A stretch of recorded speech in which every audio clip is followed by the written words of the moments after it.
Indian premier league আইপিএল-এর এবারের আসরের প্রথম ম্যাচে চেন্নাই সুপার কিংসের হয়ে বাজিমাত করেছিলেন বাংলাদেশের cutter master Mustafizur Rahman. Royal Challengers বেঙ্গালুরুর বিপক্ষের সেই ম্যাচে 4 উইকেট শিকার করেছিলেন বাংলার কাটার মাস্টার।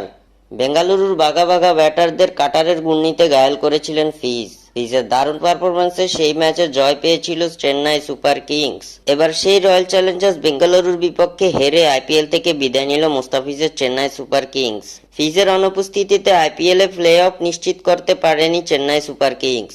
মুস্তাফিজের অভাবটা ভালোভাবেই ফুটে উঠেছিল মাঠে। কোহলি ডুপ্লেসিদের সামনে মুখ থুবড়ে পড়েছে চেন্নাইয়ের বোলাররা।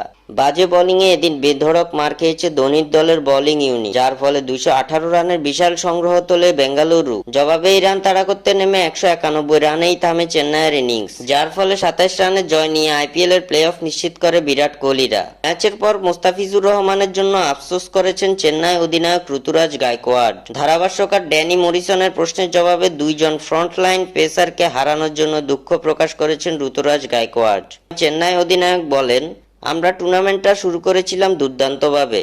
মাঝে পাতিরানার ইনজুরি, মোস্তাফিজুর রহমানের অনুপস্থিতি দলের উপর প্রভাব ফেলেছে। ফিজকে মিস করেছে চেন্নাই। এছাড়াও পাতিরানার ইনজুরি, মোস্তাফিজের দেশে চলে যাওয়া দলের বোলিং এর শক্তি হারিয়েছে। রয়্যাল চ্যালেঞ্জার্স বেঙ্গালুরুর কাছে পরাজিত হয় টুর্নামেন্ট থেকে ছিটকে পড়ার পর মুস্তাফিজের জন্য আফসোস করে এমনটা বলেন চেন্নাই সুপার কিংসের অধিনায়ক ঋতুরাজ গায়কোয়াড়।